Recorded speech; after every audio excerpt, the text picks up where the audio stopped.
प्रतिनिधी बशीर तडवी पोलीस दलाच्या गृहकर्ज अग्रिमाचा मार्ग मोकळा 5459 कर्मचाऱ्यांना मोठा दिलासा पोलीस बॉईज असोसिएशनचे महाराष्ट्र राज्य संस्थापक अध्यक्ष प्रमोद तानाजी वाघमारे यांच्या अथक प्रयत्नांमुळे महाराष्ट्र पोलीस दलातील अधिकारी आणि कर्मचारी यांच्या सन 2023 पासून प्रलंबित असलेल्या गृहकर्ज अग्रिमाचा डीजी लोन मार्ग अखेर मोकळा झाला आहे।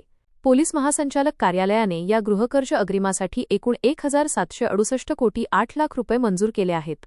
या निर्णयामुळे सन 2023 मध्ये अर्ज केलेल्या 5459 पोलीस अधिकारी आणि पोलीस कर्मचाऱ्यांची प्रतीक्षा संपली असून त्यांची अधिकृत यादी पोलीस महासंचालक कार्यालयाकडून प्रसिद्ध करण्यात आली आहे। तांत्रिक प्रक्रिया पूर्ण होऊन आगामी 2 ते 3 दिवसांत ही मंजूर रक्कम संबंधित लाभार्थ्यांच्या बँक खात्यात थेट जमा होणार आहे। गेल्या 2.5 वर्षांपासून गृहकर्ज मंजूर न झाल्यामुळे राज्य पोलीस दलात चिंतेचे वातावरण निर्माण झाले होते। या गंभीर प्रश्नासाठी प्रमोद वाघमारे यांनी गृहमंत्री देवेंद्र फडणवीस आणि गृहराज्यमंत्री पंकज भोयर यांच्याकडे सातत्याने पाठपुरावा केला होता। तसेच डिसेंबर 2025 मधील नागपूर हिवाळी अधिवेशनादरम्यान विधान भवनावर काढलेला भव्य मोर्चा आणि वेळोवेळी दिलेली निवेदने यांमुळे हा लढा यशस्वी झाला आहे। या यशानंतर राज्यभरातील पोलीस दलातून प्रमोद वाघमारे यांच्यावर अभिनंदनाचा वर्षाव होत आहे।